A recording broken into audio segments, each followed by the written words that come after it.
In this video, we are going to discuss how to score full marks in engineering mathematics. अगर तुमने ये topic कर लिए हैं तो आई डोंट थिंक कि तुम्हारा कोई भी क्वेश्चन छूटने वाला है लीनियर अलजेब्रा से। कंडीशनल प्रोबेबिलिटी सीधे सीधे क्वेश्चन ना पूछ के यहाँ से क्वेश्चन पूछे जाते हैं law of total probability and Bayes theorem. अगर हमारा डिफरेंशियल इक्वेशन हमारा हो जाता है तो उसके बाद हमको पढ़ता है हमारा कॉम्प्लेक्स एनालिसिस, वेक्टर एनालिसिस। तो I think these are all the topics which are important. Hello students, welcome back to our YouTube channel Geeks for Geeks. In this video we are going to discuss how to score full marks in engineering mathematics. अभी last moment पे सब students के दिमाग में ये चल रहा है कि ये जो इंजीनियरिंग मैथमेटिक्स सब्जेक्ट है, क्योंकि टेक्निकल सब्जेक्ट्स पे आपने बहुत काम किया होता है, इस पे भी काम किया होगा बहुत लोगों ने, बट कुछ लोग ऐसे भी होंगे जिनको ऐसा रहेगा कि कुछ ऐसे इंपॉर्टेंट टॉपिक्स जो हम पढ़ लें और हम इसमें सारे के सारे मार्क्स स्कोर कर लें, जो ऐसे जो हर बार पूछे जाते हैं. और जिन लोगों ने पढ़ भी लिया है उनको भी अगर रिविजन के टाइम पे जरूरत है तो ऐसे कौन से टॉपिक्स हैं जिनको हम ज्यादा बार रिवाइज करें, जिनसे क्वेश्चन हमेशा पूछा जाता है. तो आज हम इस वीडियो में इसी टॉपिक पे बात करने वाले हैं कि how you can score full marks in engineering mathematics.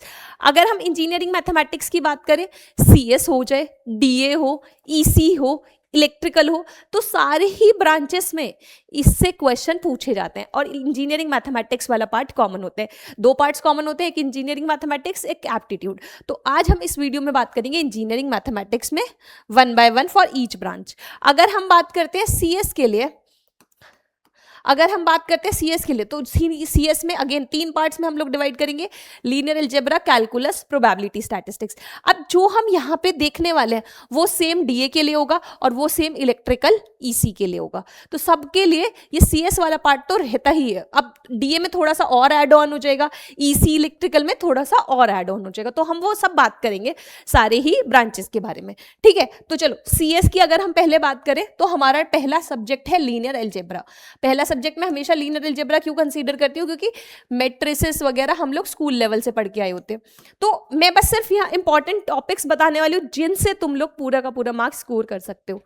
तो लीनियर अलजेब्रा एक होता है determinant and rank, how to find out rank and determinant. Another one is determinant rank. और अगर हम बात करें यहाँ पे आ जाता है सिस्टम ऑफ लीनियर इक्वेशन. बहुत बार से एलयू डिकम्पोजिशन पूछा जा रहा है जो इसी का पार्ट होता है. System of linear equation, LU decomposition, जो कि एलयू डिकम्पोजिशन हेल्प किसको करता है, system of linear equation solve करने में. एक और टॉपिक जो कि बहुत इंपॉर्टेंट हो जाता है, आइगन वैल्यू, आइगन वेक्टर. अगर तुमने ये टॉपिक कर लिए हैं तो आई डोंट थिंक कि तुम्हारा कोई भी क्वेश्चन छूटने वाला है लीनियर अलजेब्रा से. तो ये हो गई हमारी लीनियर अलजेब्रा की बात फॉर सीएस. अब ये इलेक्ट्रिकल, ईसी, सिविल, ये सब में कॉमन है, डीए में भी. ठीक है, चलो अब आगे बात करते हैं कैलकुलस की. अगर हम कैलकुलस की बात करते हैं तो इसमें जो टॉपिक्स इंपॉर्टेंट होते हैं, लिमिट, एक लिमिट से तो क्वेश्चन बनता ही बनता है, definite integral and maximum minima. ये तीन टॉपिक यहाँ कैलकुलस वाले पार्ट से इंपॉर्टेंट हो जाते हैं. मैक्सिमम मिनिमा, ये तीन टॉपिक हमारे इंपॉर्टेंट हो जाते हैं कैलकुलस के पॉइंट ऑफ व्यू से. अगर हम इसी में ही आगे बढ़े तो हमारा टॉपिक आता है प्रोबेबिलिटी, एंड स्टैटिस्टिक्स. अब इसमें क्या पढ़ना है, इसमें शुरू करना है प्रोबेबिलिटी से, क्योंकि भाई प्रोबेबिलिटी सब्जेक्ट पढ़ रहे तो प्रोबेबिलिटी निकालना तो हमको आना चाहिए. And once you get to know probability, there is one conditional probability. ठीक है, अब कंडीशनल प्रोबेबिलिटी सीधे सीधे क्वेश्चन ना पूछ के यहां से क्वेश्चन पूछे जाते हैं law of total probability and Bayes theorem. Law of total probability and Bayes theorem. और उसी के बाद तुमको थोड़ा सा आना चाहिए डिस्ट्रीब्यूशंस, तुम्हें आने चाहिए डिस्ट्रीब्यूशन. तो हम बोल सकते हैं रैंडम वेरिएबल या फिर डिस्ट्रीब्यूशन. सिंगल रैंडम वेरिएबल तुमको आना चाहिए फॉर गेट सीएस. ठीक है, तो हमने सारे टॉपिक्स डिस्कस कर लिए. क्या क्या टॉपिक्स हैं, how you can score full marks in engineering mathematics, linear algebra, determinant rank, system of linear equation, LU decomposition, eigenvalue, eigenvector. Once you are done with this, limit, definite integral, maximum minima. Probability statistics में conditional probability, law of total probability and Bayes theorem, and then we have random variable. Once you are done with this topic तुम easily CS में score कर सकते हो। अब आती है DA की बात। अब डीए में क्या है, ये सारा तो है ही, इसके आगे कुछ कुछ टॉपिक्स ऐड ऑन करने, क्योंकि वेटेज बढ़ जाता है तो टॉपिक्स भी बढ़ जाते हैं। अगर हम यहाँ पे बात करें, यहाँ पे डीए के एडिशनल सब्जेक्ट, ठीक है, ये तो है ही, इसके अलावा जो सब्जेक्ट्स तुमको पढ़ने हैं that are vector spaces, vector spaces, vector spaces के बाद सिंगुलर वैल्यू डिकम्पोजिशन, या फिर पूछ लेंगे प्रोजेक्शन मैट्रिक्स से, प्रोजेक्शन मैट्रिसेस एक, या फिर पार्टीशन मैट्रिसेस, पार्टीशन मैट्रिसेस। और वेक्टर स्पेसेस जब तुम पढ़ो तो इसके साथ साथ तुमको आइडिया होना चाहिए नॉर्म का भी, नॉर्म, राइट। तो ये वाले सारे टॉपिक्स हमारे लीनियर अलजेब्रा के पॉइंट ऑफ व्यू से इंपॉर्टेंट हो जाते हैं। थोड़ा सा और इन डेप्थ हमको इसको पढ़ना है ताकि हम सारे लीनियर अलजेब्रा के क्वेश्चन कर सके फॉर डीए। अगर हम बात करें कैलकुलस की तो बस यही टॉपिक है। अब कैलकुलस में अगर हम डीए की बात करें तो वहां पे डेफिनेट इंटीग्रल नहीं है, डेफिनेट इंटीग्रल हमारा नहीं है। उसके अलावा कौन सा टॉपिक है हमारा, टेलर्स थ्योरम, बस इतना करना है, टेलर्स थ्योरम।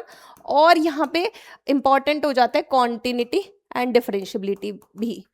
सीएस में बहुत ज्यादा क्वेश्चन नहीं पूछे जाते हैं कॉन्टिन्यूटी एंड डिफरेंशियबिलिटी से, बट डीए में पूछे जाते हैं। ठीक है, आगे बढ़ते हैं। अब हम यहाँ पे बात करें प्रोबेबिलिटी स्टैटिस्टिक्स।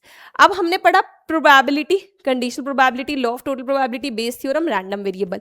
अब अगर हम डीए का बात करें, इसी में ये वाले टॉपिक्स तो हमको पढ़ने ही है, उसके अलावा जो पढ़ने जॉइंट रैंडम वेरिएबल। अब हमें जॉइंट रैंडम वेरिएबल पे काम करना आना चाहिए कि X given Y, conditional expectation निकालनी है, एक्सपेक्टेशन निकालनी है, जो भी जॉइंट रैंडम वेरिएबल के साथ हम लोग कर सकते हैं वो सब हमको आना चाहिए, joint random variable. And once you are with this, done with this, तुम मूव कर लो स्टैटिस्टिक्स वाले पार्ट पे, that is central limit theorem.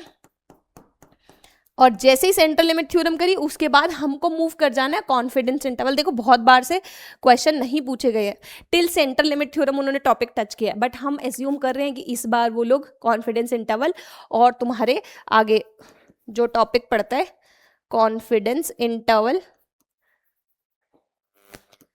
या फिर हाइपोथेसिस टेस्टिंग से एक क्वेश्चन तो पूछेंगे ही पूछेंगे। तो मेक श्योर करो कि गाइज ये वाले टॉपिक्स भी तुमने पढ़े हो, ऐसा मत सोचना कि लास्ट 2 बार से नहीं पूछा गया है तो इससे पूछेंगे ही नहीं। क्लियर है? तो आई थिंक अभी हमने डिस्कस कर लिया है कि कौन से टॉपिक सीएस के लिए इंपॉर्टेंट होते हैं, कौन से टॉपिक डीए के लिए इंपॉर्टेंट होते हैं। अब थोड़ा सा हम लोग देख लेते हैं कि अगर हम इलेक्ट्रिकल, सिविल और इन ब्रांचेस से हैं तो कौन से और टॉपिक्स हैं जो हमको पढ़ने हैं। तो सबसे पहले हमारा आ जाता है डिफरेंशियल इक्वेशन।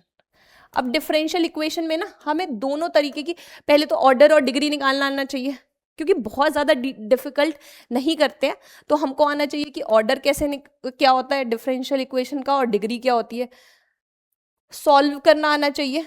कुछ 2-4 मेथड होते हैं उनसे how to solve differential equation. फिर उसके बाद यही सेम काम हमें पार्शियल डिफरेंशियल इक्वेशन के लिए करना है, और उन पार्शियल डिफरेंशियल इक्वेशन को तुमको सॉल्व करना है। हम लोग क्या करते हैं, एक्स जो भी तुम्हारा सॉल्यूशन होता है एक्स इंटू वाई सेपरेट करके करते हैं ना, तो उसी तरीके से तुम्हें सॉल्व करना भी आना चाहिए पार्शियल डिफरेंशियल इक्वेशन को। 3 तरीके की हमारी इंपॉर्टेंट हो जाती हैं, कॉशी इक्वेशन, वेव इक्वेशन। सो इस तरीके से तुम्हें ये सॉल्व करना आना चाहिए।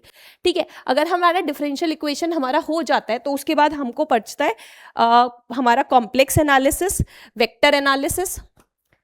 देखो ये कुछ कुछ पार्ट्स हैं जो तुमको पढ़ने हैं, कॉम्प्लेक्स एनालिसिस। ठीक है, अब इसमें क्या है, रेजिड्यू थ्योरम और मतलब कैसे हमारे कॉम्प्लेक्स नंबर्स के साथ काम करना है, ये वाला टॉपिक इंपॉर्टेंट हो जाता है। रेजिड्यू थ्योरम से कैसे हमें इंटीग्रल सॉल्व करके हमें काम करना है, और बाकी एनालिटिक फंक्शन क्या होता है, कैसे चेक करते हैं, वो सब हमको आना चाहिए। जैसे हम रियल फंक्शन में डिफरेंशियबिलिटी की बात करते हैं, कॉम्प्लेक्स फंक्शन में एनालिटिक फंक्शन की बात करते हैं। ठीक है, सिमिलरली वेक्टर एनालिसिस। अब वेक्टर एनालिसिस में तुम्हारी कौन सी थ्योरम्स इंपॉर्टेंट हो जाती है, जो कि आता है Green's theorem, right, divergence theorem, curl, ये सब इस पे काम कैसे करते हैं, तो ये सब निकालना तुमको आना चाहिए इन वेक्टर एनालिसिस। तो I think these are all the topics which are important for your engineering mathematics. I think अगर तुम लोग ये सारे टॉपिक्स कर लेते हो तो you can easily score full marks in engineering mathematics. तो हमने सारा डिटेल में डिस्कस किया, CS, DA, प्रोबेबिलिटी स्टैटिस्टिक्स। अगर आप और किसी ब्रांचेस के हो तो तुमको काम करना है differential equation, complex analysis, vector analysis, इन सारे टॉपिक्स पे, ठीक है। बाकी linear algebra, calculus, probability statistics ये तो सेम है ही, ठीक है। So I think I have covered all of the topics, so that's all for this video guys. Thank you for joining.